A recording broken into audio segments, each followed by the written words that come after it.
12 hours writing your character, then that's not the kind of strategy I'm trying to, encourage or enable.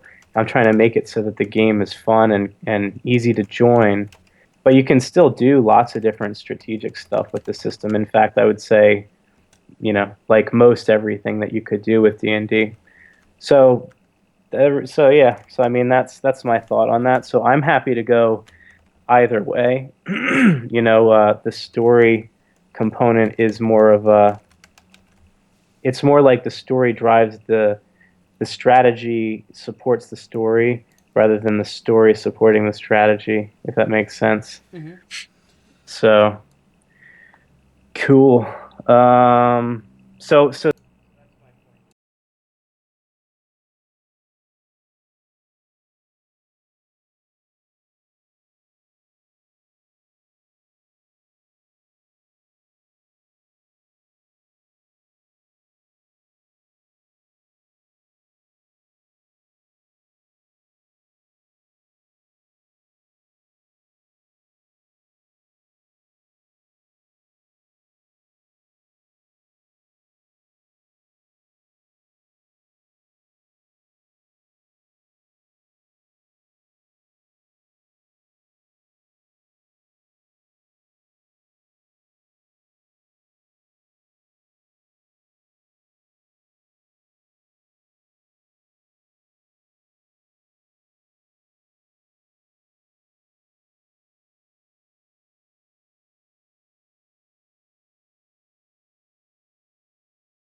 Hello, I'm done setting things up.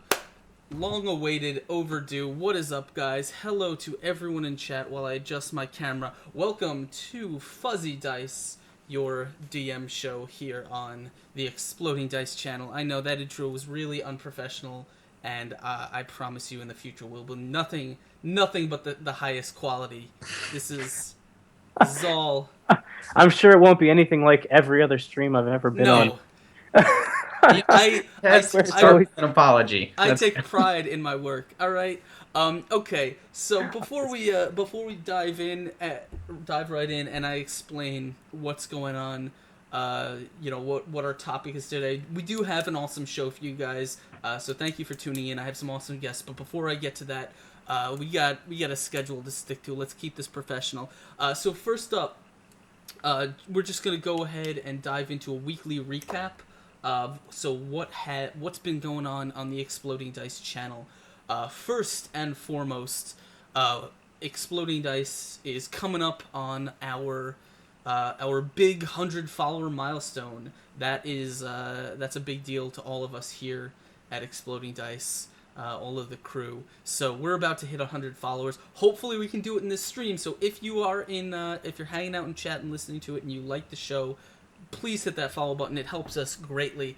But when we do hit that 100 follower mark, we have an awesome special episode, a kind of thank you episode for all the fans that's going to be going on. So we'll do that. That'll be the next Sunday immediately after we hit that mark. It's gonna be a big special thing. There's gonna be a lot of drinking involved. It's gonna be a fun show. So please help us get there. Help us give back to you, and thank you for everyone who has been supporting us in the past.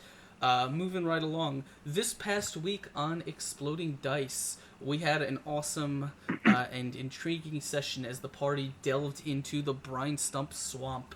Hot on the tails of a bounty on goblin ears that had recently been reinstated by the sheriff of the town of Sandpoint. As they went in to the swamp, they discovered the home of the warden of the swamp, a halfling named Walthus Proudstump. He had been apparently replaced by some sort of faceless shapeshifter creature who had taken his place. The party slew the creature and rescued the warden. And with the warden's help, they made their way deeper into the swamp. Deeper in, where they found the wreckage of an old ship, which was called the Kaijitsu Blossom. Much intrigue going around as the players puzzled over what the meaning of finding the last name Kaijitsu, which is one of their good friends back in Sandpoint, on an old sunken ship could possibly mean.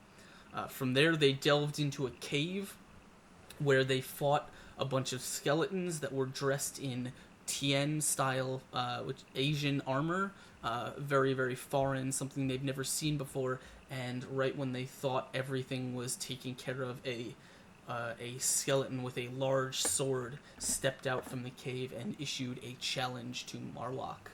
So this week, coming up this Sunday, looks to be quite an interesting session. Alright, but weekly recap out of the way. I know what you guys are all here for is you guys are here to hang out with our special guest. Over on this side, I've got Brian from OpenLegendRPG hanging out with me. We're going to be talking all kinds of stuff. We're going to be talking about his kind of rules light D20 system, game design philosophy. We're going to be answering your questions. We're going to be talking all of that, and helping us in our discussion. We've got over here. I get the regular guest. Yes, we've got a good friend of the show from the Inside Jokes podcast, which you can see me guesting on every so often. I've got Zack Reimers. What's going on, Zack? What's up? I feel like the last time you were on last week, right? I was. As a level 9 archmage. Yes. Quink, time traveling, lives in Portland, Oregon. Yeah. It's a returning character. So how are you guys doing, Brian? How's everything going for you? good. Things are going well. I've working hard on the just having to do some editing and some sort of technical stuff with the rules, which for anyone who has seen the website before, the outdated stuff is finally gone. And so you can check the rules now, and they should all be updated to sort of semi-different format. But anyway, but yeah, I mean, I've been working on that, and other than that, things are good. I don't have between my day job and working on this, there's not much room for anything else. So, but I'm having a blast. So that's the good part. We aim to make sure everyone at the very least has a good time.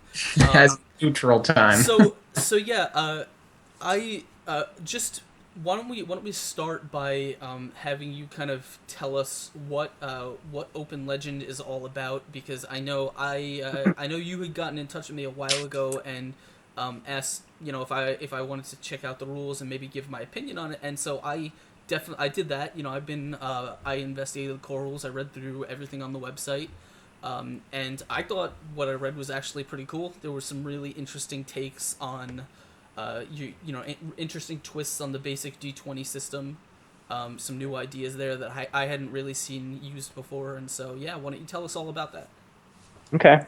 I guess at a high level, I think one of the big things that's interesting about Open Legend is that we talk so, and it's perfect. I've made this joke before, but like this is the Exploding Dice channel or what a Twitch channel, and the Open Legend's actually all about exploding dice. And for anyone who likes like rules mechanics and like rolling dice and crunch and stuff like that in like a strategy focused game, there's nothing more awesome than like rolling a die, seeing it roll the max, and then knowing that that's not the end. You're going to keep rolling. And so in Open Legend, we do that. And it's not the first system to do that, but I think a lot of other systems that do exploding dice, they're often like more of a binary pass fail thing, or like I think Shadowrun, I believe, where it's like you're accumulating a number of successes or something. But one of the things that I like is with Open Legend is that the number is really meaningful because you're just taking your roll and you're comparing it against the defense of the target, and the difference is the amount of damage. So like if I roll a 50 and the person's defense is 15, then I just did 35 damage. And so what's fun there is that in a D20 system, normally that the 20 is your max, right? If you can roll like a critical hit on a 20 or something like that. With Open Legend, that can keep going, and you can just keep accumulating a higher and higher number. And what that does is, I like the fact that in stories, sometimes you roll and one hit takes out an enemy. Now you get that in like, with minions in D&D terminology or whatever, right? But not much outside of that. And so one of the cool things is I've seen a lot of examples where one time somebody did a 3x3 area attack and they rolled like 50. So they roasted like 4 guys at one time. It was just like it was. So that kind of stuff for me is a lot of fun and the chance of that happening, to be clear, is like less than 1% or something like that. But that's like the high points that are really memorable stories that that the rules sort of help to tell that part of the story. There's the other part of the story in role-playing games that's more about what you're writing and what you're just player decisions interacting with GM decisions and stuff like that. But there's always the ad hoc thing where like you don't know who's going to survive in a fight, and the fact that like you could roll 100 and like kill a dragon or something. You know what I mean? Like it's not gonna. You probably won't ever see it. It's like 1 in 8,000 chance or something like that. But it's fun to know that it could. I kill dragons every day, so I don't know what you're talking. No, it's I mean theoretically, we all know that it's possible for someone to roll a string of 20s, but it it would be ideal to have that happen when you're kind of going up against a dragon, but chances are we know it's going to happen when you're up against like a goblin. I want to create a Exactly. podcast now called Loaded Dice, where I think there's at least one. I know a show I think I called have Weighted that. Dice. I don't know any about Loaded Dice. just only 20s. Though before we move on, I do have to let you know that Exploding Dice is copyrighted. So anytime you use it, we're getting a little bit of a kickback. So just Is no. it $20 a mention or something? I heard. Oh, when people are playing the system, yeah. Yeah. Yeah. So Zach, before we kind of dive into it, I know you kind of you're hanging out with us obviously because you're a friend of the show, but because also because we wanted to get a little bit of an opinion from someone who maybe isn't as bogged down by the years of knowledge of D20 systems that I happen to have. So it's for some of us who have been playing RPGs for a very long time, it makes it very difficult to look at new systems objectively. Yeah. Like whenever I look at the rules for Open Legend, like my first thought is, oh, this is essentially a D20 system like I play Pathfinder, but with almost all of the rules just stripped out and just kind of replaced with very very bare bones a bare bones roll over roll under system. Sure. So why don't you what kind of experience do you have with RPGs, and like where are you coming from in general? Yeah, I mean, I've played. I think it's kind of cool because, yeah, you kind of get me on here as the expert idiot on the show. I think it's pretty cool. I gotta have one. I've gotta have one. No, I think it's a cool perspective because just abstract of D&D, when you're creating something and you already have a knowledge, you kind of may skip over questions that you already know the answer to. So, I mean, I've played D&D twice in my life. I played Call of Cthulhu once, so I kind of know what the culture's about, but I'm not sure. I don't know what the standard is. I don't know what deviations are, so I think that'll be cool to have that kind of novice knowledge on here. Okay. That being the case, Brian, like, what part of the Open Legend system do you think would might appeal most to someone who isn't who maybe just wants to get into RPGs or doesn't have that kind of experience yet? Yeah. So, one thing that so it's not the same as somebody who's like absolutely brand new, but I had a cool experience where I was running our intro adventure module, which is not technically on the website yet. So for anyone who's listening and interested, that will be made public pretty soon. But I was running that as like a sort of alpha preview with the guys at Encounter Roleplay. They have their own stream over there, and They're cool guys. They were actually on an episode of Fuzzy Dice with me. And, oh, nice. Oh, I forgot to mention my announcements. I'll actually be hanging out with the Encounter Roleplay guys on their 24-hour stream this on the 26th. Nice, and so will I. Oh yeah, what time slot are you in? Well, I'm running the 11 a.m. to 2 p.m.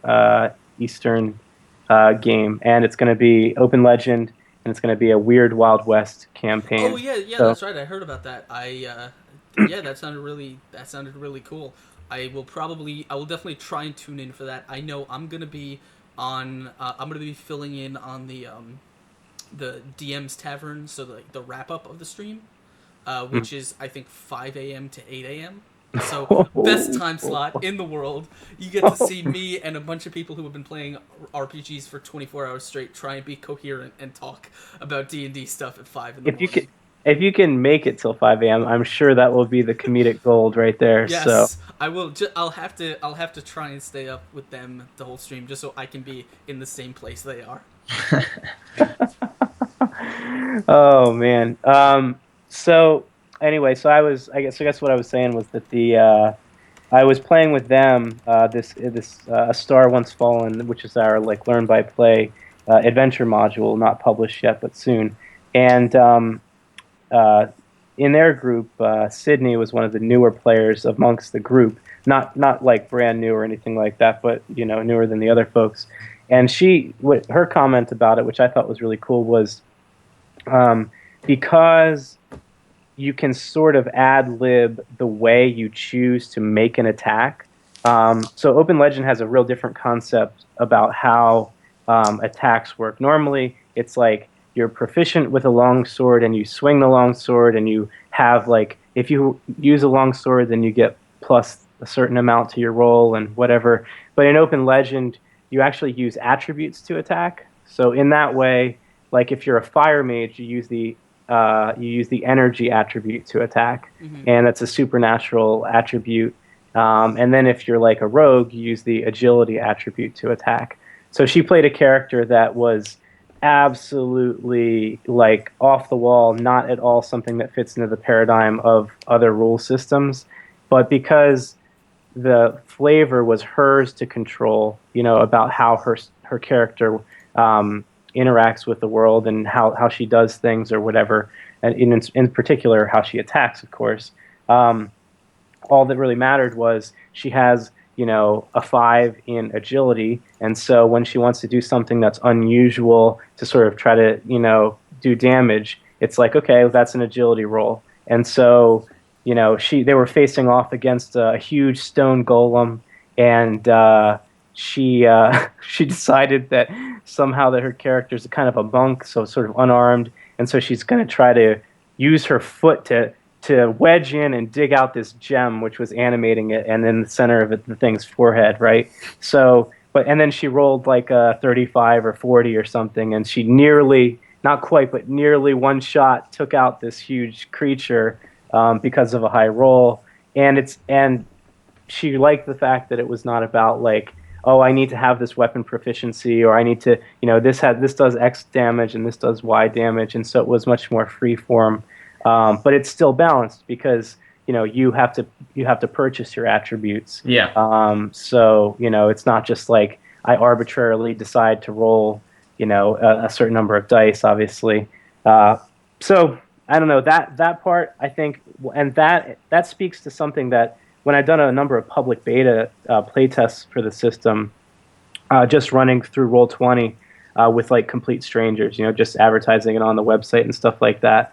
And one thing that I noticed was almost every single character that somebody played with was really, really outside of the box.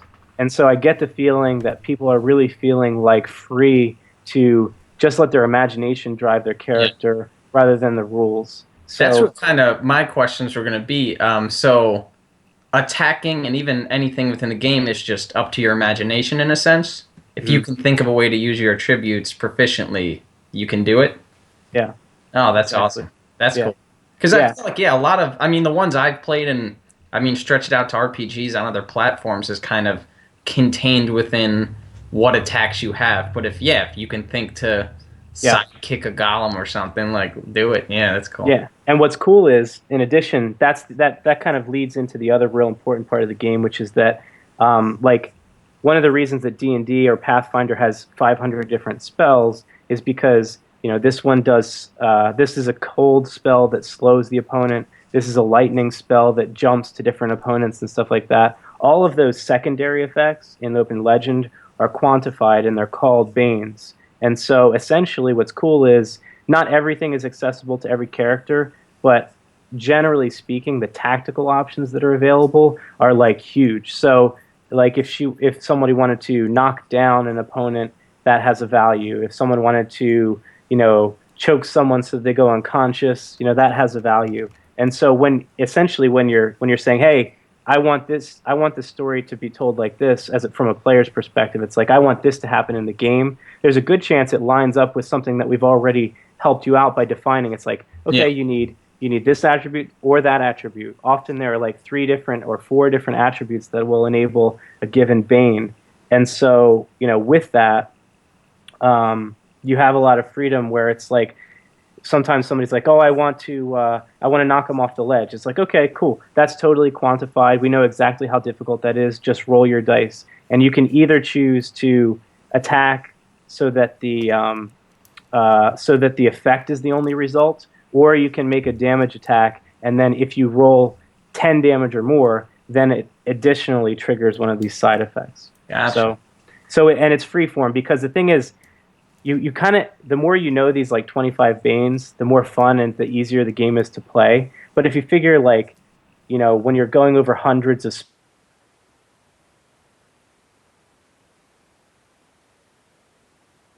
spells and you're playing a spellcaster, and it takes you like hours to prep because you have to pick your spells to memorize. That whole thing is replaced by one spell list, and that spell list applies to fighters and wizards and every class because we don't have any classes. Yeah. So so that's my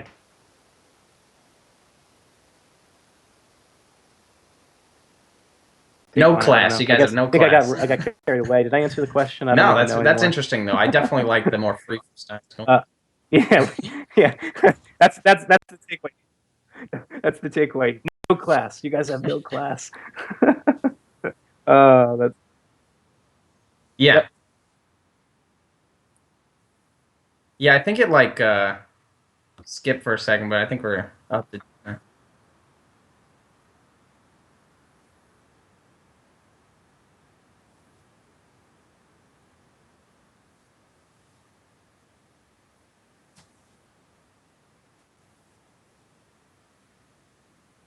Yeah.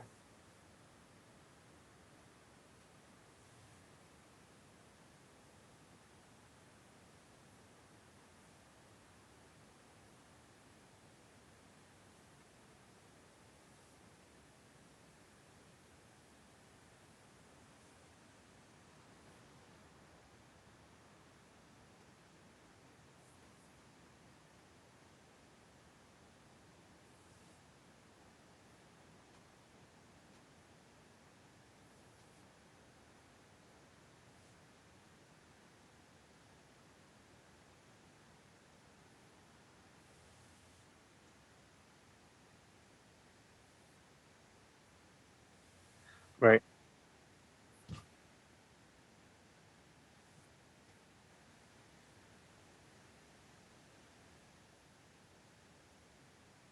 Right. Tabletop someone or something. Yeah.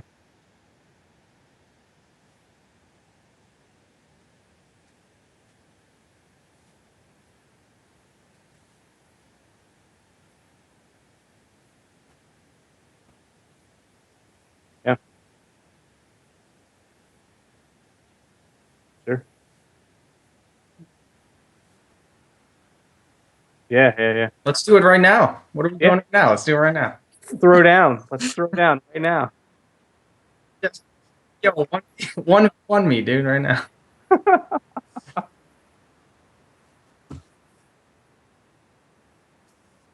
So to answer your question there, I don't know how many people in chat plus you would be enough to make a group. For whatever reason, when I first talked about the system, I was talking about it on Reddit and stuff like that, and I guess it got pretty popular because I posted in like Reddit game design or something, and I got like 70 upvotes, and I had a whole boatload of people that wanted to play the playtest. Um, but what happened was um, basically for whatever reason, lately I haven't gotten a lot of interest. But there is on the website there is a listing for an upcoming game, which is supposed to be on March 31st. So if the people in chat plus you is enough, then we could still play. But it might not happen just because right now I don't have anybody signed up. But it's okay because I have lots of other things I'm focusing on. I'm actually going to be doing it at a local convention coming up soon, which is cool. Doesn't apply to the folks on the internet, but anyway.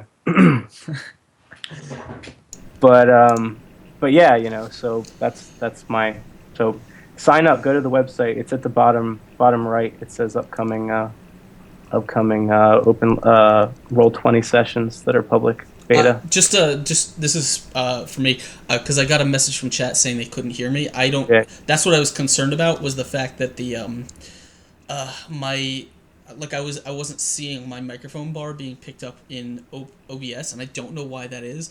It is now, so I'm assuming they should be able to hear me. But I'm using my webcam mic, so quality is probably considerably less. Quantity is better than quality, I would say. So yeah, so definitely I would suggest anyone who wants to get experience with that. Try out the system. Let us know how how you guys find it. I'll definitely make an attempt to try and get in on one of the sessions. Obviously I'll be watching, seeing how the encounter roleplay guys handle it. because it's interesting, and I've been one of the things I've been kicking around was probably. I really have to restrain myself from doing it because I run 2 games as it is. As anyone who has watched this channel will know, I talk about it often. But part of me has been wanting to do something else during the week, and I've been considering doing like one night a week, doing like one shots for brand new players. Yeah. So obviously a system that is much easier and more freeform for new players to pick up and just sort of dive right into role playing certainly might be an easier option than trying to have them build a level 1 Pathfinder character. Yep. Yeah, It's really I think that's awesome. Instead of just having, because I know, especially even from like the one time I played Call of Cthulhu, it was like at least an hour was spent making everybody's characters, and if you could just kind of start, I think that'd be cool. And like a commitment thing, it's like, yeah, it's cool to commit after you like it, but if you're kind of introing to it, I would say if you can just do it, definitely that would be cooler. So Is yeah, that one shot is? Is that what a one shot is? yeah, it's like a one session or sometimes multiple sessions, but like a small self-contained story that Yeah. it's just one time. Yeah, so why don't we kind of just move away a little bit from the mechanical stuff, and I want to talk, because this is obviously this is a DM show. Why don't you tell me some stuff about obviously how the system that you use, but tell me a little bit about what you are into and what you do as a DM, and maybe how the system that you kind of worked on has helped you either do new things or expand your horizons there. Yeah. So I have. So you're talking about like recently, I guess? Is that what we're Just in talking about? general, we Sure. love DM stuff in general. Yeah. Well, my co-editor, who's Action Hank in our channel here, Ish Stabos, he is he's my editor. I'm not. I shouldn't say co-editor because I'm the worst editor ever. If it were up to me, this ship would be sinking. But thankfully, he's got the helm. But in any case, I've I've known him since we were like 15 years old, which is like almost 20 years, coming up on 20 years. So we've been playing together for a long time. And in terms of GM stuff, we have another friend who I've run sort of alternating campaigns with for a real long time. So in terms of DM stuff, like I've always been both a player and a DM at the same time because we alternate weeks we would have one weeknight and we would alternate weeks for 2 different campaigns where I would run one and he would run the other. And yeah, we've always kind of like bent D&D to suit our will, in terms of story where it kind of gets in the way or gets gets what's the word I'm looking for? Cumbersome. But yeah, so 4 years ago, I kind of got tired of it, and I was like, I want to do something different, and so that's when I started writing this. And so now, for the past, while I was doing more of a private alpha, it wasn't really released. It was sort of like in development or whatever. I've been running a campaign with Open Legends, so it's over a year now, I think. So in the neighborhood of a year now, I've been running that campaign, and so essentially, that's kind of where that is. That campaign is public now because I'm trying to give people examples of seeing Open Legend in action. So like the encounter role play stuff was one of those opportunities, and then I'm streaming 8:30 p.m. Eastern time, alternating Mondays. I'm running my Amoria's Dawn campaign. In terms of story, it's a cool example of something that you would probably have trouble running with a lot of rule systems because the story is actually about a clash between 2 worlds. Essentially, this one very technological society, they burn through all their resources. They don't have anything left to keep the fires stoked, and so they're ruled by a magocracy, council of 3, these mages, and they basically they spend a lot of time researching and working on this ritual, ultimately opening up a portal to They don't know if it's 500 miles away or even further. But they step through this portal. It's like this lush jungle. There are all these elves that don't speak the same dialect of Elvish that they're familiar with, and the whole campaign is about this sort of clash between like the sort of steampunk futuristic stuff versus these shamanic, like spiritual, animistic sort of elves who That's are the native inhabitants. What language do they speak? Is it like Elvish Ebonics or something? Yeah, I mean, I could hardly come up with a better analogy. I think you nailed it. that actually sounds pretty cool. My campaigns tend to be very very stockly fantasy, but that's only because I think as a DM I'm at that point where like I haven't yet burned myself out on traditional fantasy. Like I maybe at one point I know a lot of DMs are like, oh I'm done. The D&D thing is done to death. I just want to do steampunk or future sci-fi whatever. I haven't gotten there yet, so I'm still very very traditional fantasy. Thank you, by the way, Doom Paladin, for hitting that follow button. We appreciate it very much. Thank you for helping us get to our 100 follower special. Hope if you guys are enjoying the show, please hit that follow button. It helps us out greatly, and we love to hear your feedback and know that you guys are enjoying it. But I think that sounds pretty cool, like a sort of technology-ish versus versus sort of druidic. Like which side are the players on? So the players are in between, which is the most fun place to be Oh, because okay. basically they what happens is most of the people who come through the portal are in the service. The military actually has a strict control of it. So literally, everyone who comes through, well, theoretically, everyone who comes through is conscripted into the military as part of this colonization effort. So it's And it's like so, it's like steampunk Stargate. yeah, sort of like there's a lot of Or different. just the original Stargate? Yeah, that's yeah. So they're essentially what happens is in the very beginning of the story, their entire group they're sent to establish a new outpost with like a battalion of like 200 soldiers or something like that, and they basically these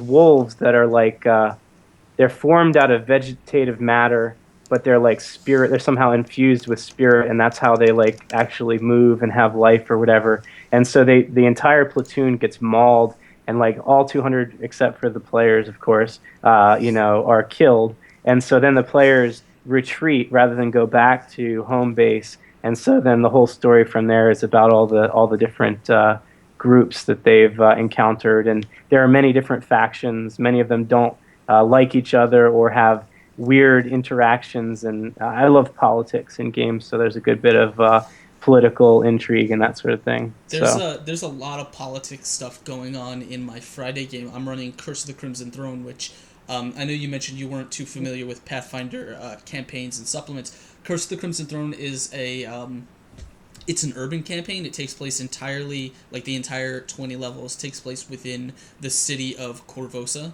which is a big kind of big metropolis that is it's in sort of in this position where they are technically a colony of this sort of devil Nazi country off to the south, but that's basically what Cheliax is.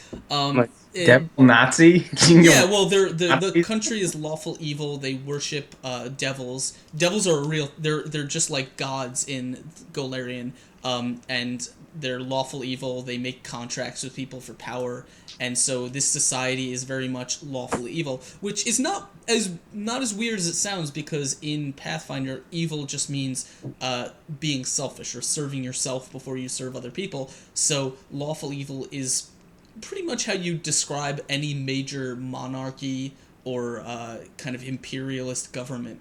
But they're kind of oppressive. They take the law very, very seriously.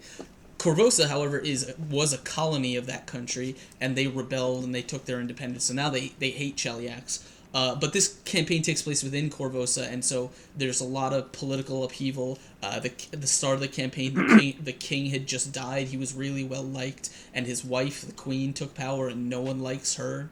And so, like, as the campaign goes on, kind of tensions broil, and there's riots, and the city just went into like they just caught wind of a plague that may be sweeping through the city. Nice. So things are getting really tense. But that's how I kind of. It's one of my favorite campaigns, and I'm having a blast running it. Yeah.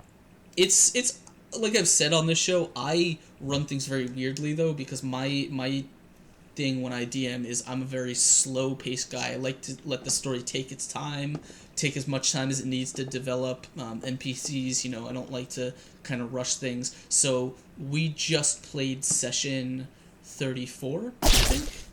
We just played session number 34, and I think they're still level 4. So, wow. Yeah. A lot of foreplay in that. Yeah. Thank you, Falconeers, for hitting that follow button. If you guys don't know, the Falconeers are some cool guys that I hang out in a chat with. They are, I believe, they run their own D&D campaign that they're gonna try and start streaming. So hopefully we'll have them on the show at some point to talk about that. But yeah, thank you. I have a question about, and I feel like a lot of noob players and guys that don't play have this question. When you make a campaign or play a campaign, how do you, when you make up a name for like a town or a faction or a player, how do you determine if it's a really cool sounding name or just a really dumb sounding name? I'll tell you, I'm glad that you mentioned that, because I was talking to some people about that recently who were saying, like, there are things that you can find on the internet that help to generate names and stuff like that. Yeah.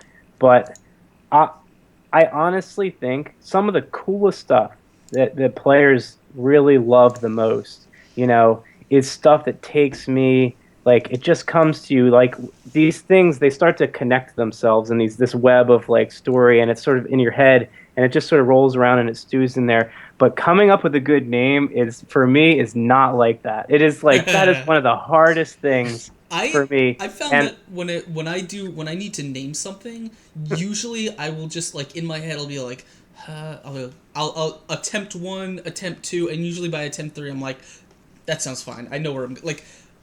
Right. I don't know if, like, I think I've always been all right at naming things. Like, it's always just come easy. But then again, I have no idea if the way I name things actually sound good or if they don't. Like, they sound all right to me. Let's get a list in chat and we will. It sounds cool.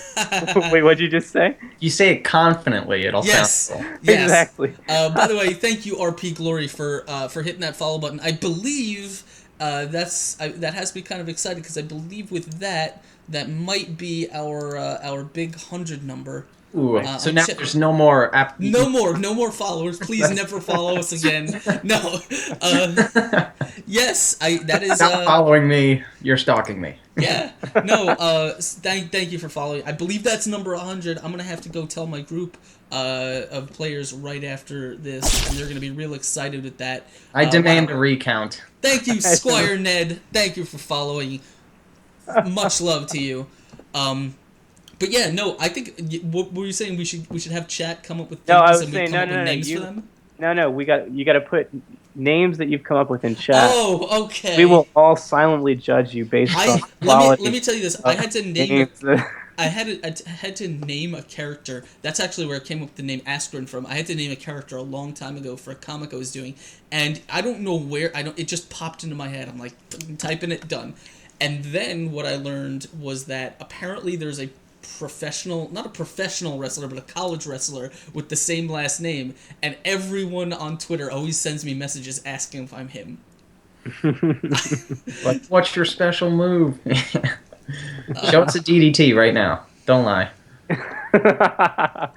Oh man, that's great. Yeah, so is there ever a chance, because I guess when you get into, like, fantasy cultures and the naming of, like, people in those cultures, Yep. Is there ever a chance, because, I mean, even, like, humans, we have, like, really elegant names and stuff, but we also have, like, Jim or something, you know? Is there ever a chance that like, an orc could be named Steve? So if it's an orc, like if it's a full on orc, and it really depends on your setting, but the orc is probably something like Grog Stonejaw the orc. But that may be the equivalent of Jim. You don't know. Maybe there's a million orcs named Grog. I don't know.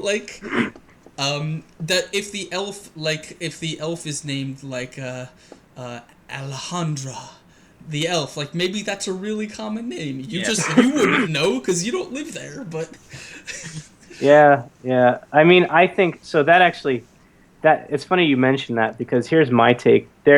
Maybe I'm maybe I'm too much of a linguistics nerd or something like that. I'm not. I don't study linguistics, so I know that that's not true. But anyway, let's pretend that it is for a second, because one of my favorite tools for coming up with names actually was a thing that maybe it's because I'm a programmer actually that I like this. It actually allows you to input a list of names, and it can be any number. So I could take most common 1,000 most common English names, American names or something, and you could put this in this thing. And I wish I could give you guys the URL. So you tweet me at OpenLegendRPG to find out later or whatever, because I don't know what it is. But it actually slices them by the connection between vowel consonant, and it figures out what the commonalities are, and it will generate seed-based names based on it. So to his example, right? There are just certain orc sounds that are very guttural. So that's why you wouldn't have Steve the orc, is just because I mean, just you don't have Steve the guy from India, right? So it's not Steve. I think it's one of those things where when if you're DMing a game and as a DM, one of the things that you will often have to do is come up with a name off the top of your head, just for an NPC or something, that you didn't plan on. And if you if you're doing an orc and they ask, what's this orc's name, and you have to be like, his name is Grunt. It doesn't necessarily matter if that's a really common orc name, because I don't think it doesn't affect anything about the characters, unless, for example, you want that to be a thing. You want him to be an orc that is defined as a character by the fact that everything about him is really generic, and that makes him actually somewhat more memorable, because they remember, that orc who is just the generic orc. It's up to you how you want to handle it, but my solution. I'm a generic orc. You're generic the orc. That's your first, middle, and last name. But the thing is, the thing about it is, there's a ton of times where, as a DM, I've had to come up with a name off the top of my head, and whatever I spit out, just in retrospect, it sounded terrible. I can't even remember it myself because it was so dumb. But the players do. They'll keep a note about it, and then they'll be like, "Hey, what was this guy's name?" And I'm like, "I don't remember." I'll tell you one thing. Maybe you play with very, very very polite and very, very players that are. But I'll tell you one thing. For me, coming up with ad hoc names is the result of more player criticism than everything else that I've ever done in D&D combined.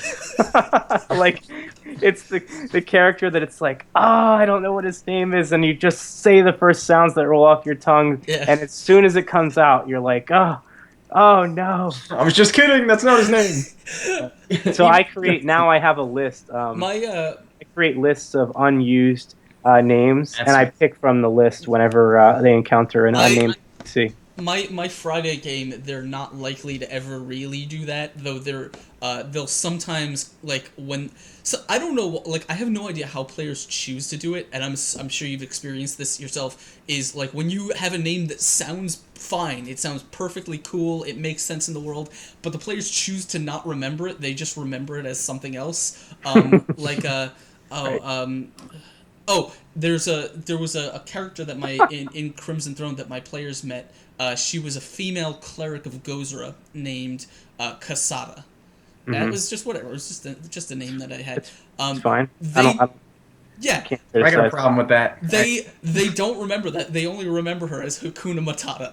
That's the only way they'll remember who she is. And so that's just how it happens. Sometimes it happens that way. You really can't you can't decide what players will like. Sometimes you'll say a name or something and they'll just accept it. Sometimes they'll just make a joke out of it. Whatever. It's all fine. It all it does. It's all in how you. Someone will call you on it, be like, nah, there's no way. No, that's that is not what elf names sound like in this setting. I'm sorry. Do that again, please. Rewind the tape. Let's go. Oh man. Hey, I want to answer a question from chat. Oh yeah, absolutely. So Son of Joxer, who I'm not sure, I know him from Twitter, but I'm not sure real names there. But he asked. You notice that there are no durations listed in Open Legend boons or banes. Is the duration of the boons indefinite? And other words, does the ultimate form feat last however long the player wants it to? So great question. So from quick mechanics, sidetrack here. Basically, the way it works is if it's a boon, you have to sustain it in order for it to continue. And so a sustain is an action sustain is a minor action. And so minor actions, normally you can just sort of do them indefinitely. And yes, the assumption is in a lot of cases you can just keep these effects going. But the difference is, or the exception there is that if it is there are certain actions that are concentration actions. And if it's a concentration action, like intense study or picking a lock, or it's up to the GM to some extent. But if you're doing a concentration action, you cannot take a minor action. So the idea is you can go invisible, and yeah, you can stay invisible sort of indefinitely. But then, of course, when you sleep, you can't concentrate. When you read a book, you can't maintain concentration on the effect and stuff like that. So, but yeah, for those in-between times when you're not necessarily doing anything, yeah, you can sustain that indefinitely. And on the Bane side, there's a very different, but the idea is that I wanted to remove the factor where you have to have like 7 timelines. It's like this spell lasts for 5 rounds, this spell lasts for 10 rounds, this spell lasts for 7, and you have like all these different lines running for like when things are going to expire. So instead, with Banes, when you can roll a resist, you can allow the Bane to continue and then continue to act normally if you want to continue to suffer its effects. Or you can use a move action to resist. If you do that, you roll, and there's a chance that you get free from it. It's 50-50. And then if you fail 3 times in a row, then it has a different duration where it's like, it might say fail times 3 and then 1 hour. So it's like, if you're blinded and you try to like shake it off and fail to, that happens 3 times, and then it becomes an hour duration after that. And then that's how long you get between each roll to get free from it. So anyway, that's how that works, to prevent the idea of having to track durations of like a whole bunch of different things. That's I actually kind of like that over the sort of granular system in Pathfinder or 3.5 or whatever, or even 5th edition, where you have all these spells that all have, like, you always have to check, is this minutes per level, is this rounds per level, is this hours, and Yep. there's no real system that defines which spell, like, what spell lasts for, what makes the difference between a spell that lasts for an hour and a spell that lasts for a minute. There's nothing about the spell that would tell you that at a glance. Right. So you actually physically have to go to the SRD or whatever, or the rulebook, and look for its duration in the stat block, which, having kind of removing that and having spells just sort of last or buffs or whatever last as long as they're going to last, or as long as the player wants to make them last, is I think that works a little more better. It gives players a little bit more control over how they want things to play out. That's cool. And we still have the ability to do those things that are like long lasting. So if you take a look at the like ritual, I think it's called ritual magic feat, or like no, ritual, not magic, because it could apply to other things. But anyway, so look up ritual. But basically what it does is it allows you to boost things that it's like, instead of 100 feet, the range is a mile. Instead of like the duration being like a minute, it's an hour. Those kinds of things. It's all that stuff is in there, so you can still do those kinds of like longer range effects, so that it's not just round by round or whatever. Awesome. So that was one question from chat. If you, as you guys know, we're moving into the second hour of this show. We did start a bit late, but it's not really a big deal. So I like to dedicate the second hour to pure Q&A. Nope. Well, more Q&A than other things. So if you guys have any questions in chat, please ask them anything you want about Open Legend RPG system, or just about DMing in general. We have we can provide tips, we can provide answers, whatever you guys want to know. And while we're waiting, I'm gonna dive into chat and see if I can fish something out. But Zach, do you have anything you want to ask? Anything you want to talk about? No, I mean, I have all the answers. So Oh, okay. Well, then I'll just direct everyone to you. can people in chat actually tell us answers, and then we have to figure out the question? Or how? You want to pull this up? Well, there is a 30-second delay, so that may be a little bit difficult. Oh, okay, yeah. I don't know how technology works. I don't know. Oh man, this is great. I need to have a show that has a comedian. This is excellent. This is, you know how you watch you watch shows, like late shows or whatever, you know, and there's the sidekick or whatever. Yeah, the guy who's in the shop for like 3 total minutes or whatever. Yeah, and it's like, and I never, I can see his purpose, right, as a viewer of the show, but I really, really appreciate his purpose right now, because this additional perspective is just so like, it's great. I love it. Yeah, those guys, the Andy. Yeah, I feel like I should keep him on retainer just to have the, but not like on screen all times. Like we're only gonna go to him for reactions. Yeah, we're going down to the field. We have a good question, and one that I think is on everyone's mind. How long did it take you to grow that beard? So I have had a fairly long beard in some form or another. I'm not quite to 50% of my life yet, but it's coming up on it. It's like I'm 32. Not really, but so I'm 32, and it's been since I was like 21. I've had like a fairly epic beard that I've kind of kept. It's not always been quite this long, and this guy has been trimmed from time to time. But I would say, so the last time that I had a clean shaven face was like 10 years ago or more. And then outside of that, you know, probably this is like, I don't even know. I want to say like 5 years or something like that. I don't know. I used to have it like not quite so crazy long, and then I just stopped showering, stopped, you know, it grows grooming fast myself. when you don't shower, right? Yeah, grows it does. 5 times as fast. It does. You don't need beard oil. You know what I mean? It's like taken care of. So. I mean, when I first saw you, I just assumed it was fake. There's no way a human could grow that length of a beard. Oh, it's great. I don't know. I got out of the beard game a while ago. You can tug on it. Virtual reality. And pull. I'm sure pull like food and animals out. No, I got out of the beard game a while ago. I can't grow that. My beard doesn't grow that long.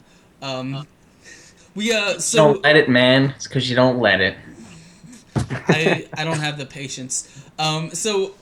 If Son of Joxer has another question. He says, if I designed a summoning boon, should it operate in a similar way to the animation boon?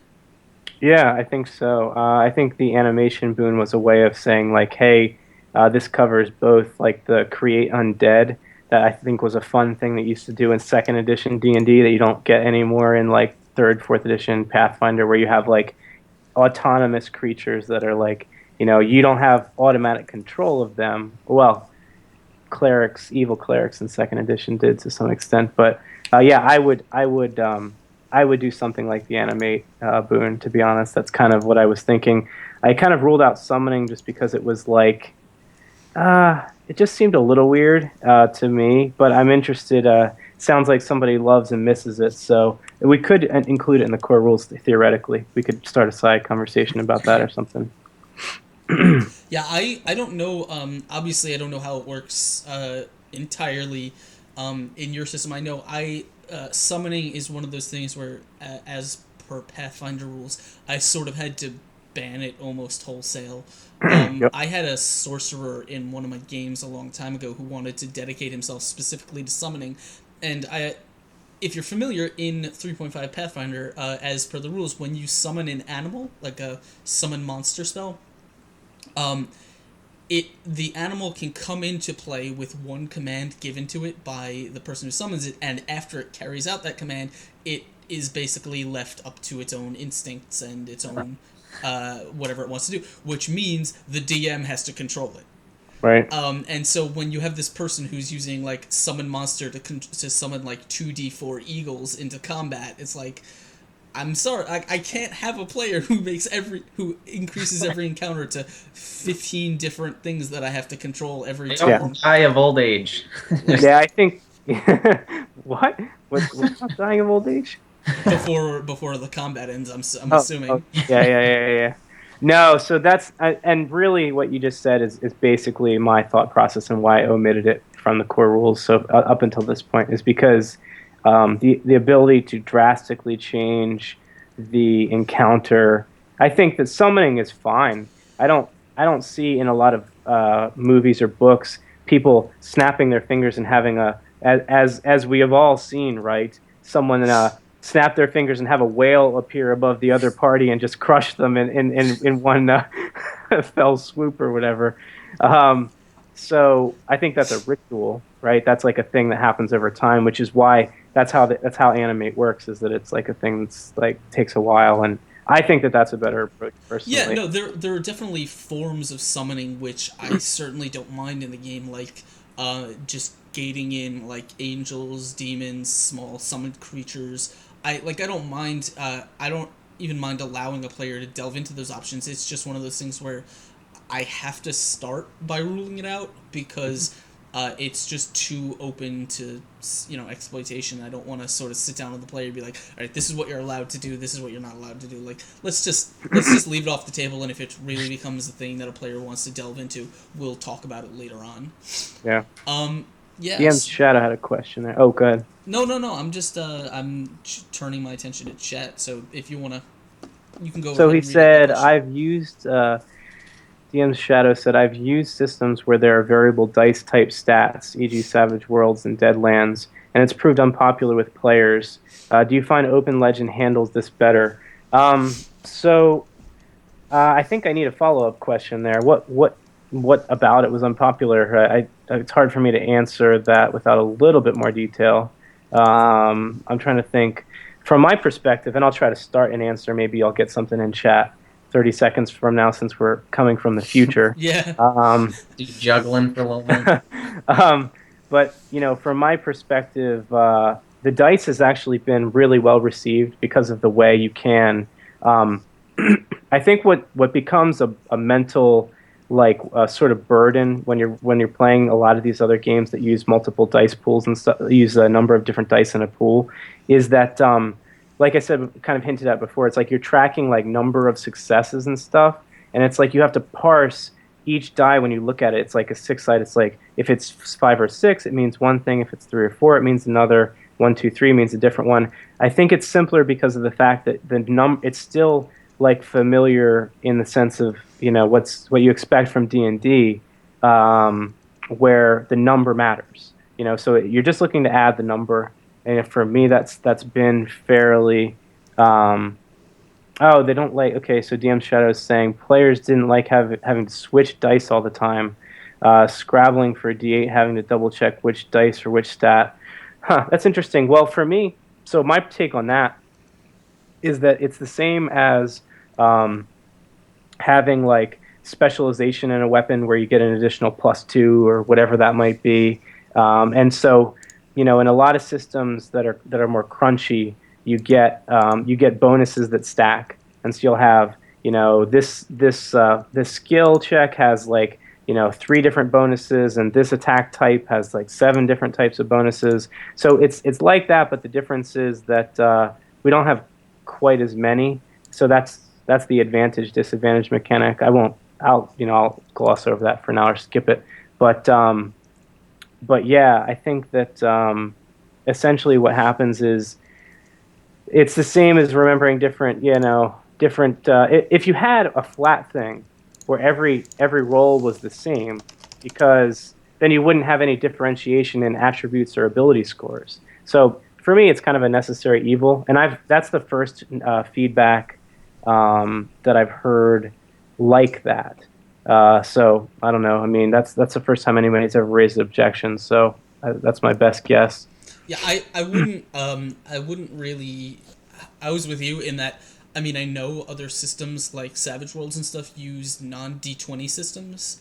They use kind of, I think, multiple D6 system. You know, Yeah. for Savage Well, Worlds. Deadlands, like you mentioned, although there is the fact that Savage Worlds, Deadlands became Savage Worlds, but originally was not. But it still used a large pool of D6s, which was it's an Yeah, awesome system. yeah. I know. Like I said, I know of them. I've never. I mean, I've been exposed to them, but I've never really run them or studied them in depth. Hmm. So I wouldn't really be able to comment on whether players coming from D&D have a hard time. I suppose the fact that Open Legend uses the familiar kind of D20 plus plus a modifier system Yeah. makes the transition a lot more easy. A lot more easy than if you were saying like, okay, we're using a D6 pool or a D percentile or something like that. Right.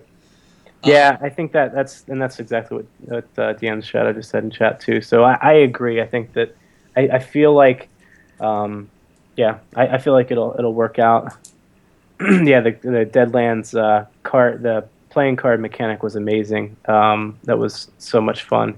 You would, depending on how skilled you would draw a hand and make a poker hand, and you got to draw more cards if you were more skilled when you were creating your hand. And Nice. it's super badass. that's interesting. Yeah, it is like Hide a card up your sleeve or something. I am. I would love to play like a Deadlands game with anybody who's interested. Sometimes I don't not volunteering to run that one. So I have a question. So I don't really know the scope of large games like this, but I know Dungeons and Dragons has a huge following. Call of Cthulhu's probably got a really big following. Pathfinder. Um, what turns people on to these games? Is it the systems? Like, is it the game that innovates a system, or is it just because D&D was it the first of its kind, or is it just kind of the largest of its kind? Yeah, D&D is definitely it definitely has the brand recognition. Obviously, it doesn't much matter these days that D&D for like was one of the first tabletop role playing games. D&D morphed out of Chainmail, which was a system like a miniatures war game that Gary Gygax wrote in 71, I think, something like that. And I think Yeah. D&D came out in 73. But I think the fact that it holds that market share as the first doesn't matter much these days. But it's definitely got name recognition. It's one of those things where when, for example, when you ask someone like, "Hey, I want to get into role playing games," you're much more likely to encounter someone who is going to recommend you or is going to hand you a D&D player's handbook, whether it be the 3.5 handbook or the 5th edition handbook, which is the newest rule set, and say, "Here, read this and learn how to play," and then then you're much more likely to experience that than you are to someone saying like, "Hey, here's Savage Worlds, let's play this." There are plenty of people I know who have started with smaller systems, and there's nothing wrong with it. I think, in fact, in a lot of ways, it might help broaden their horizons a bit and not see them get bogged down into that kind of idea that a lot of people get stuck in the idea that D&D is like the only game that they really want to play because it's the first one that they try. Yeah. I obviously, Brian, you have more experience with this than I do because especially trying to promote a sort of non D&D system, Yeah. a much smaller scale system. You probably find that overcoming that initial roadblock, of people who getting people to try a new system that isn't Yep. that isn't the biggest promoted one is probably pretty difficult. Yeah, one thing that I think I have to give a lot of credit to, it's interesting, there's for people who don't know, there's a big political like history with D&D too, because you have like The OSR rules, yeah. well, no, OGL. I'm sorry. OGL. I don't know. no, I'm talking about in so Gygax, when Gygax created, it was Arneson, right? I'm pretty sure that's who it is. Dave Arneson and Yeah. Gary Gygax were the original creators. So eventually, and not to tell a sad sob story here, but you know, Gygax got edged out on politics. Arneson hired a board, and those board members were sort of like his puppets, and they always voted in his favor. And so eventually, Gygax got sort of outed from his own company. But so I don't know if it was Gygax or Arneson or the corporatocracy behind it, but you know, essentially in the 80s, you know, there was a Dungeons and Dragons cartoon, and then like there in the late 90s there was a D&D movie that was really horrible. Oh but yes, it was. but the but the thing is that's for me that's a big part of it, right? Why people will know D&D is because they were promoting a product in a time where getting something like legit published and set in print was a big deal back then. It didn't happen for people like it does today, where you can just sort of, you know, cheat like I did and throw up a Google Doc temporarily, which will eventually turn into a Kickstarter, which will eventually turn into pages with ink on them. You know, so for me that's a big thing. You know, like I think that that's a big part of why people know it, because you know they've like it's a household thing, you know, like, you know, don't all the bad news stories that you hear in PR about people that, you know, they played D&D, and then there was that Tom Hanks movie. What was that movie Oh, called? what was it? Mazes and Monsters. No, Yeah. I think it was Castaway you're thinking of. That was yeah, no, that was Got stuck with a volleyball, the D&D that was menu. the D&D movie was Castaway, and then I, Mazes and Monsters was I don't Wilson was the DM, right? Is that? I want to be clear that if anybody has not seen that movie, I'm not necessarily telling you that you'll be glad that you saw that movie. I love it. Mazes and Monsters is amazing. I was a little depressed. I managed to go most of my D&D career without ever having having seen it, and then these guys I was playing with were like, "You haven't seen Mazes and Monsters?" And so I finally broke down and watched it, and I was like, "Oh man, it's terrible." It But is. It is every form of bad, and I love it. My favorite part of early D&D stuff is just how completely unaware the public was about, you know, like yeah, everyone that talked about D&D had no idea, I know. and I know. it's amazing. But I think it's interesting. Like if you Google like pen and paper, like tabletop RPG or something like that, like if you any search term that you throw into Google, you're most likely to come up with like Wizards of the Coast official site promoting fifth edition. Like it's not. I mean, they just happen to have the money enough to be the brand name, and Yeah. you know, so I don't remember your I guess So he was saying like, why do people like, you know, why oh is D&D is the first thing that yeah, people, Yeah. you know? it's just Why would people be turned on to a system? Is it I mean, and onto a game? and now the thing Yeah, about yeah. it, the thing you got to understand is it D&D is not necessarily a bad game. I mean, you can argue as No, to it's why great. certain editions of it have problems and stuff like that, and it's, you know, a lot of people who develop who develop alternative systems will usually develop because a certain aspect of, you know, of role playing games that they prefer or that they think is important isn't the focus of the actual D&D system, whether it be 3.5, 4th edition, or 5th edition. But by itself, I mean, Dungeons Dragons, like even 5th edition, I don't play 5th edition, but we were talking about this earlier. It's not bad at what it does. What it does is perfectly fine, and there's no reason anyone shouldn't enjoy playing it. Like, you get to do exactly the same thing. You get to play a character in a fantasy world, you know, however you want. It's just a lot of people like different things in their game. You know, some people like a focus less on rules and more on doing really cool stuff. You know, some people like focus on. I know Exalted is one system where it focuses on being really high-powered heroes that kind of just fight demigods and can wipe out mooks. You know, like it's nothing. Like it's just personal preference. Yeah, Yeah. I know. Even something like the game I played, A Call of Cthulhu, seemed more to me of just like an exploration, more like we were investigating something, and it was really open in that, like, all right, where do you guys want to go, rather than you guys venture into this place. Well, there's the thing that and this is interesting to talk about from a DM perspective, because I think it's important to never take your first experience with a system as a canonical representation of how that system plays, because Well, yeah, you're always gonna finish early on your first time, right? yeah, well, you might not, the chemistry might not be there, whatever. It's no, but it's Nervous, yeah. so like what you said about your DM giving you a lot of freedom in Call of Cthulhu, like that may just be your DM. Like That's you true. may Yeah. end up getting you Don't may hate the player, hate the DM. you may end up playing Call of Cthulhu with a DM who is all about sort of railroading you guys into a brutal, gory death at the hands of some monster, because that's what he wants his game to be about. Call of Cthulhu is a very different system than D&D. The goals of the gameplay are very different.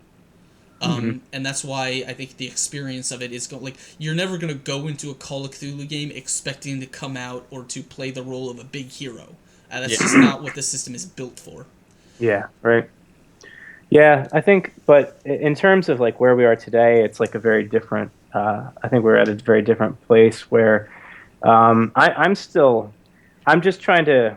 So my philosophy is, nowadays, like everybody has a platform. All you need is an email address, and you can sign up for Twitter, and then you can have a platform.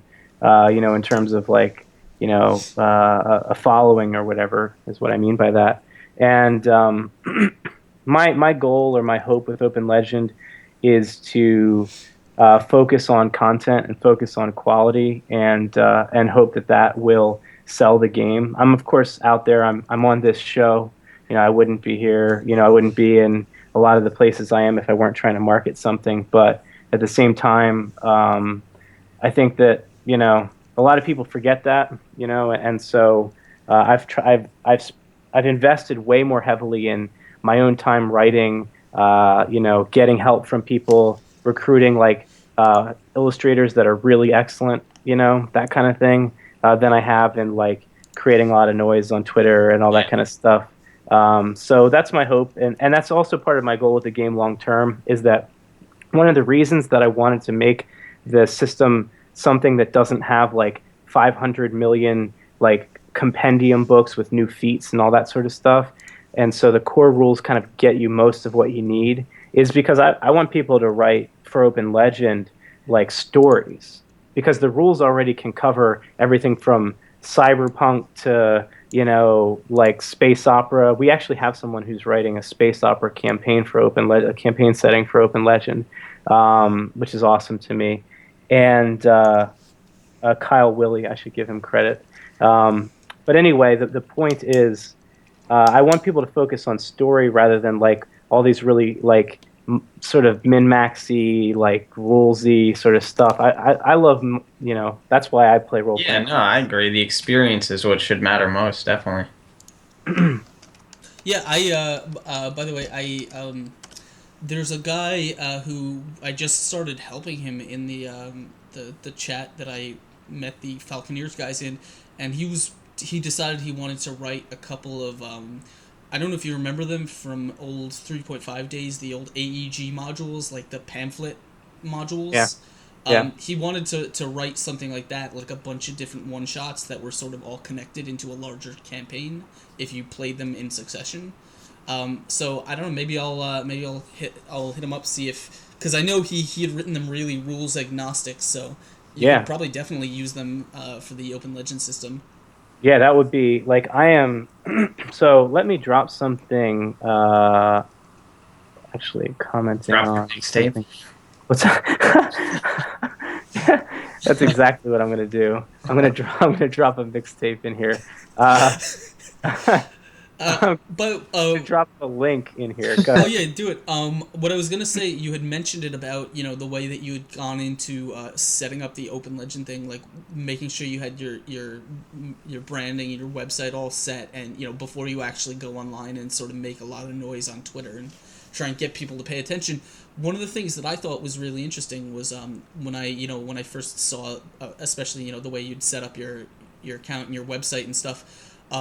The first impression to me, at least as far as what I was seeing, it looked really well put together. Like the art was cool. Obviously, you commissioned some art. You kind of set up the design so it looked nice, which obviously, and trust me, I did the exact, like, when I started this channel, the first thing I did was like, oh, I gotta make overlays, I gotta make everything, like, I gotta make a logo, we gotta make it look nice, because when people look at you, you don't want them to say, like, oh, these are a bunch of guys who don't know what they're doing, they're just working off a Google document. Yeah. You need to Yep. convince people that you're serious about what you're doing, even if you don't have that follower base right away. You still need to show Yeah. people that this is something you're serious about.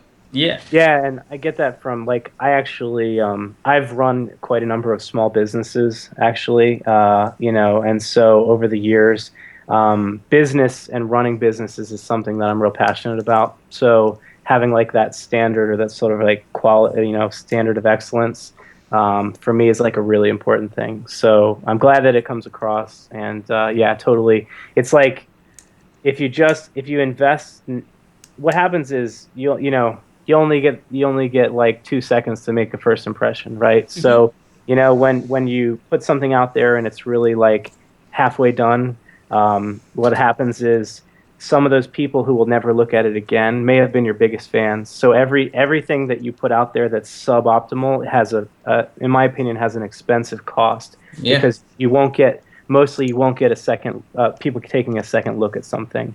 Now, I mean, yes, if you really get a lot of buzz and people are just like, all their friends are talking about it, obviously they're going to take a second look. But you might never get to that point if you don't put something out there that's Yeah. solid in the first No, place. that's big. I mean, it never. I mean, even like, I got the Inside Jokes podcast, but that's kind of what it is. It's like followers and followings will fluctuate, but if you're going after those concrete followers, like, it's got to be that first impression that gets them. Because Yeah. no one's gonna. I mean, even I always try and look at it as like, yeah, I'm a producer, but you have to think in the mind of a consumer, and it's like, if Yeah. I see something that it's like, I'm not too thrilled about it, why would I go back and look at it again if I wasn't thrilled about it? So you really Right. gotta. I saw that's actually an interesting question. Got asked in chat. Some jocks are holding it down with the questions today. So thank you very much for that. Do you think that Open Legend is quote unquote min-max proof? I'll tell you, I do think it's pretty min-max proof, because one of the things that it does is, if you look at the math, and let me throw in, let's see, there is something that I need to reference. Give me 1 second. Roll open. So it's, I'm going to drop this in chat. Okay. So this guy that just appeared in chat, that is a Open Legend stat generator. You can get averages for all the roles that are possible in Open Legend, and why the reason that's important is because you can actually see what are the probable results. And what happens is, the way the advantage mechanic works. So if you're going to min-max, what you're going to do is you're going to take the feat for attack specialization, I think it's called, and that will give you advantage 1 when you roll. And so since you have this constantly growing dice pool, what happens is, at the top end, if you heavily invest all of your feat points into having a really high advantage, so let's say I am 5th level, so I have 2d6. I have an attribute score of 5, which is 2d6. So I'd roll 1d20 plus 2d6, and I've been able to take 2 feats at 1st level, and then 1 from 2nd through 4th. So your total now is 5 or 6 feats. So I have advantage 6. So what that means is I roll d20 plus 6d6, and I keep the highest 2. So what happens is, eventually you'll get to the point where you'll often roll an explosion, because you're rolling 6d6 on average every time. You'll roll a 6. I'm not a good probability person, but so anyway, the point is that is a system with diminishing returns. If I have advantage 20, I'm still going to roll no more than 12 on that initial, because you only keep 2.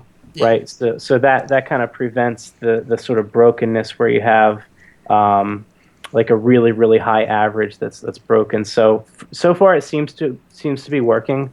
I I've had some people in playtests where I'll run like third level characters in playtest just to give people a chance to try to break the system. And I've not so far seen anybody like just totally own the whole thing or anything. So I think we're okay.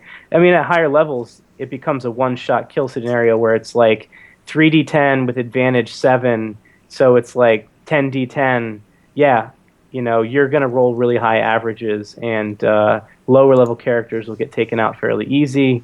But I wanted that kind of thing. So if you're, I think that it's weird how it it's like there's this high base hit points in a lot of systems, such that like, so take D&D for example, right? It's like if my damage potential can increase over time, but I'm still rolling first the attack to see if it hits. And what happens is when I'm 20th level, in a lot of editions of D&D anyway, I always hit, and then I roll damage, which is some unknown value.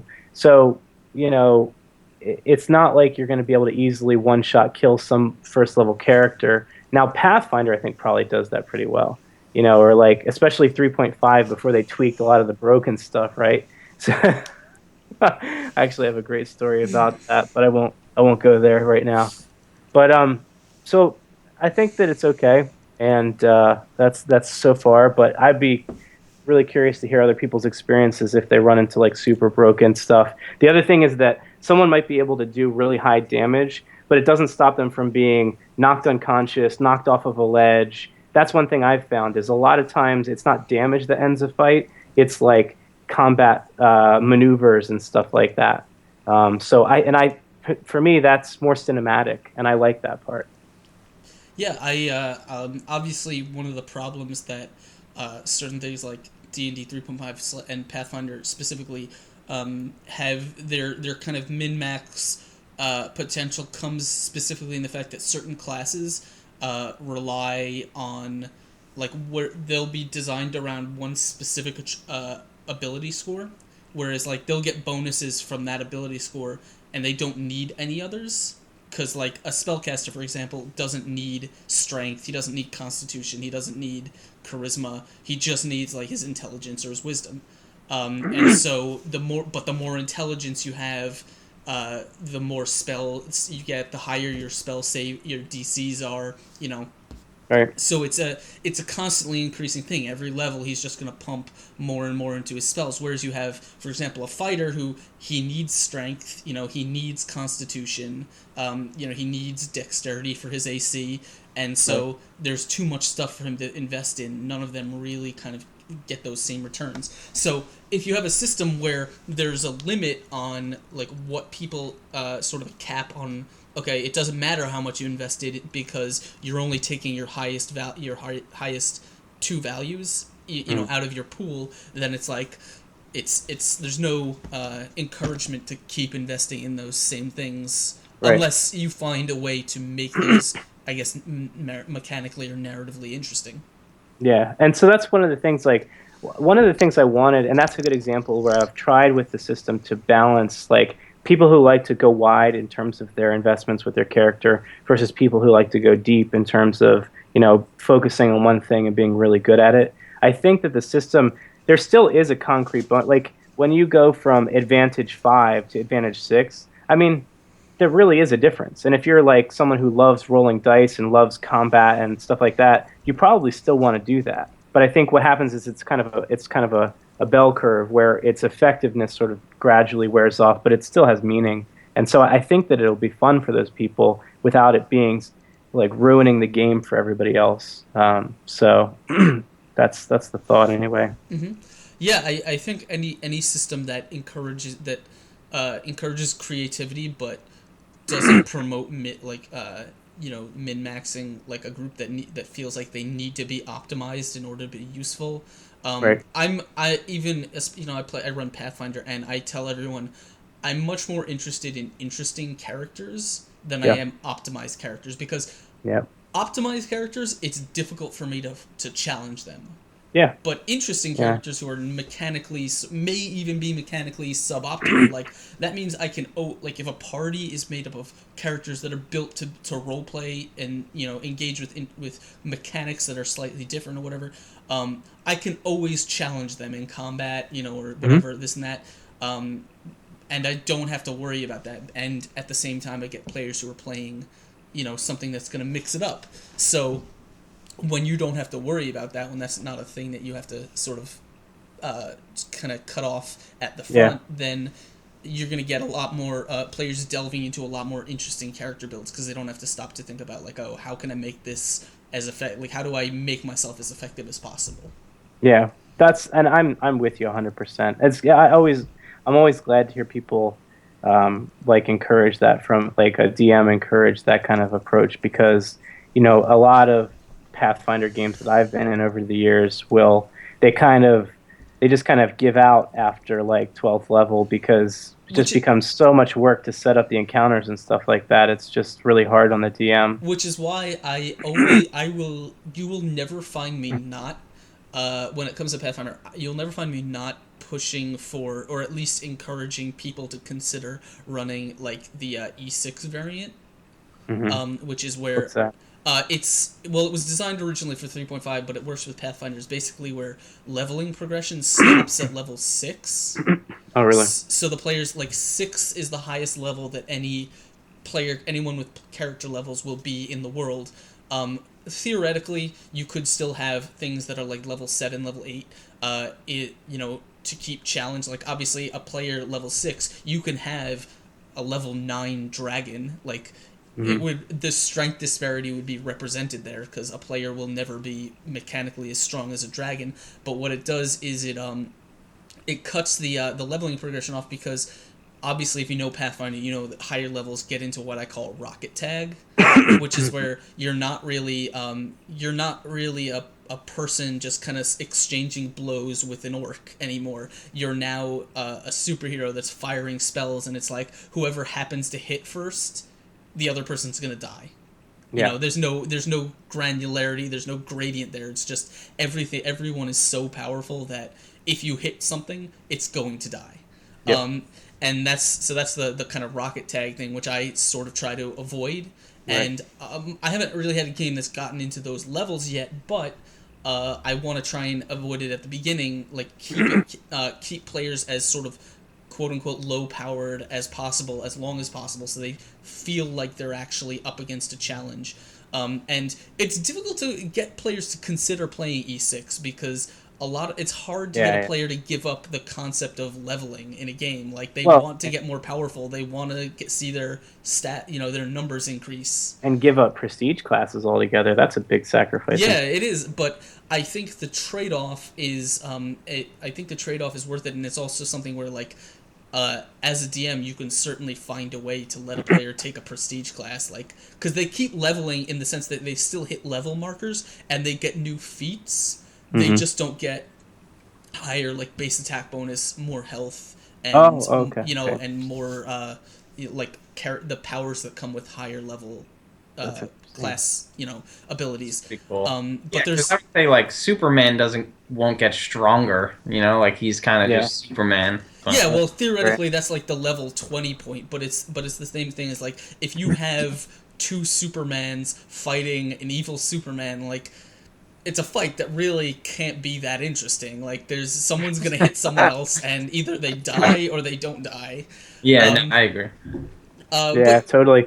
Is that now? I got to ask you a question. This is interesting. Yeah. Rocket tag, is rocket tag a reference to Doom?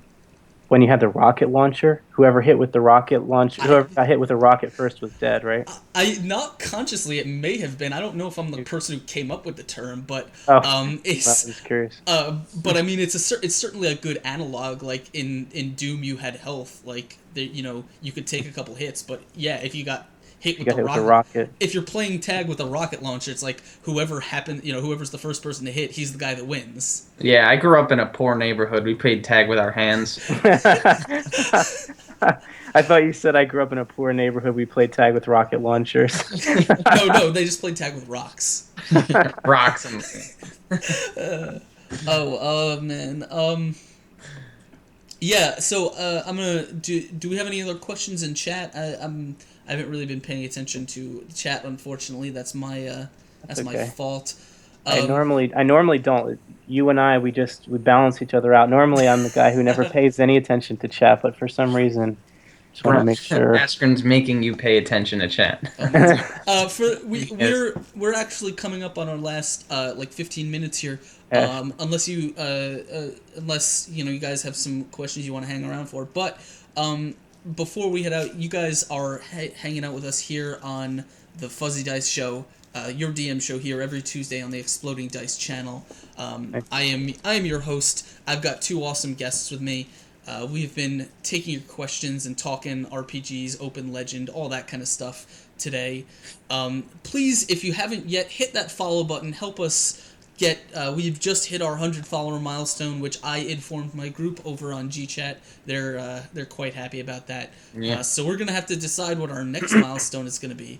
I don't think there is one. It's all downhill. No, it's we we peaked early, and now it's just gonna Just retire on top. yeah. Just get out while it's good. So yeah. So one question here, son of Joxer again, pulling out the. Oh yeah, the guns. He said, "What about guns in Open Legends?" So great question. Some people who are, who are like real worried about realism and tactical like strategy game type approach will probably not be happy with the result. But guns use agility, so. A weapon determines whether you use might, strength. It's like strength, might score, or your agility score. So some weapons have the finesse property. You can make agility attacks with those weapons, and some weapons have the forceful property. You can use your might attribute with those weapons. And so essentially, a gun is a finesse weapon, because it's about where you aim, and so it still uses your agility attribute. Just like anything else, you can specialize in a particular weapon so you can become real good with a gun, but no out of the box. And that's why I'm able to run the steampunk meets savage druidic culture kind of mashup campaign, because we have a coherent system for everything, and it's just your attribute score that determines your base damage. The weapons unlock certain abilities, like a gun might have a higher range. A gun also, some of the different like a pole arm will have a focus on the knockdown bane. So the knockdown bane is easier to trigger if you're using that weapon, and all the different weapons will have like associations with banes. And so and there's like a dagger is swift, so it makes you act faster because you have a faster reaction time, but it doesn't dramatically change except for two-handed weapons, which give you advantage one. Other than that, it's your attributes that determine your damage. Dranak, just I guess for those people who came in late, can we just get a quick synopsis of what we're discussing here, what the Open Legend system is, and yeah, what we've been talking about? You'd think I would be good at this after how many times I've been asked to, but the 1 minute version, it's hard. Open Legend in 3 words. Go. Yeah. Open Legend is a role playing system. It's classless. It's genre neutral, so you can run any genre of campaign. Because what we do is with Open Legend, rather than a spell book where you choose like all these different spells, many of which are similar, we separate two things. On one hand, there's damage, and on the other hand, there's secondary effects. So that could be slowing your opponent, or paralyzing your opponent, or putting your opponent to sleep, or causing them to burn continually so they keep taking damage every round. All those things are quantified in a separate column. And when you attack, you can, if you roll 10 damage or more, you can additionally add these secondary effects. And so those effects allow you to create the flavor that you're used to, like a fireball spell that lights people on fire and causes them to continue to burn, without having to memorize a bunch of spells and stuff like that. So essentially what it means is knocking someone down could be done by a thunder blast, or it could be done by sweeping their feet with your hammer or maul or whatever. And so the same sort of a list of possible effects are available to all the different classes because there are no classes. And so you just access them with attributes. We only have two things, feats and attributes. But it has a lot of the strategy that you like from D&D, Pathfinder, more strategy-heavy games. And then it has a lot of the aspects that we like about more simple, maybe OSR games and that sort of like more story-focused games. So hopefully that covered it. That's my best shot at the 2-minute version. All right, It doesn't suck. 3 words. It doesn't That's suck. perfect. Has that actually, have we proven that success, or is that like, can you legally say that on the label? He's getting sued as we speak. So 'Cause- Dragnock, you'll have to let me know if we're gonna have a second date. Please let us know if he's successfully sold you. Yeah. I'm trying to look, but yeah, guns were interesting. Obviously, lots of systems struggle with how they want to do firearms and balance them against normal weapons. Not an easy. It's not an easy problem to solve. Yeah. Um, I've always been curious about that, and kind of the balance in my head when you have these games that have like all this magic infusion, but then you also get the classic dwarf with a blunderbuss or something. So guns are in this universe, but not like an AK-47, which would be totally overpowered. I always saw it as like humans kind of invented guns and are like crazy about it because we don't have magic. We can't focus on getting better at magic. So Right. blunderbusses are like the extent of it. But I don't know. What are your guys' take on something like that? Well, as with anything, it really depends on the setting. So, for example, Pathfinder has has rules for guns. Some DMs choose to leave them out completely because they conflict with the setting in the DM's mind. Like some DMs may say like, no, we're not going to do guns. Some may say like, we're only going to use early firearms. So that means like single shot flintlock pistols. Or something. There are rules for some DMs say like, no, we'll use advanced firearms. So like revolvers, like 6-shot revolvers that don't have to be reloaded every round. And I know one particular adventure path, the Reign of Winter, has one of its final chapters involves the players sort of teleporting into modern day Europe during World War II, I think, and it's the player characters fighting against Russian soldiers with like automatic rifles. It gets kind of nuts, but it really depends on the setting, and if you wanna allow them, then you have to figure out how those rules mesh with your thing. Yeah, Whenever someone wants to use guns in one of my campaigns, one of the things I always tell them is you're probably not gonna like the way that I am forced to handle them, because, for example, if you're in a dungeon and you fire a gun, there's no sense that you're gonna be that. Like, every monster in the dungeon knows exactly where you are. Your stealth is gone. Yeah. And it's most likely that they're all going to come running. So it's one of those things where I tell players outright, like, if we're going to allow firearms, like if I'm going to allow a gunslinger class or something, we're going to discuss how that has, how that's There's got to be consequences. You can't allow it to be over. Well, yeah, because like obviously you're not going to be firing your gun like in the middle of a city street in a fight with some guards and nothing happen, like, or you're not going to fire it in a closed dungeon room and not have the entire party like reel from the sound. Like, it's something you have to decide as a DM whether you want to allow that to slide. Tell that to the Walking Dead, man. They fire guns inside all the time. I know. We talked about this. But yeah, so it's one of those things where as a DM you kind of have to decide what you're going to do. Role-playing games are weird in that DMs, I think all DMs and people who are writing systems for role-playing games too will have to take into account whether they want their game to sort of attempt to be an accurate simulation of real life, in that it takes into account the fact that guns make noise, guns are very loud, guns take a certain amount of time to reload, this and that. They don't puncture armor very well, whatever. Or whether you want to just treat them purely as a game mechanic, like, you have a gun, it is a weapon, weapons attack this way, against the enemy's armor class, and we're not treating it any differently than we're treating like a sword, it just has different stats. Yeah. Yep. Yeah, I don't see any I don't see any way to have so. There's a line for me like that I won't cross, and the level of complexity required to make those two drastically different. I'm not willing to cross it, but I think that it's a shame to leave it out of the story. So that's why I just leave it flat. So it's just like Yeah. So that's my policy, my philosophy on it. yeah, the term when we're talking about game design, the term is that's kicked around a lot is simulationist versus gamist, Yeah, and it's you have to decide as a writer and as a DM how whether you want your game to accurately attempt to simulate reality or whether you want it to just be like a video game. It has the rules of the game, but they're not necessarily like your understanding of real world physics and how things work in real life won't necessarily inform how things work in the game. right, right. Yep, totally agreed. All right. So we're actually coming up to 10 o'clock, and I don't want to.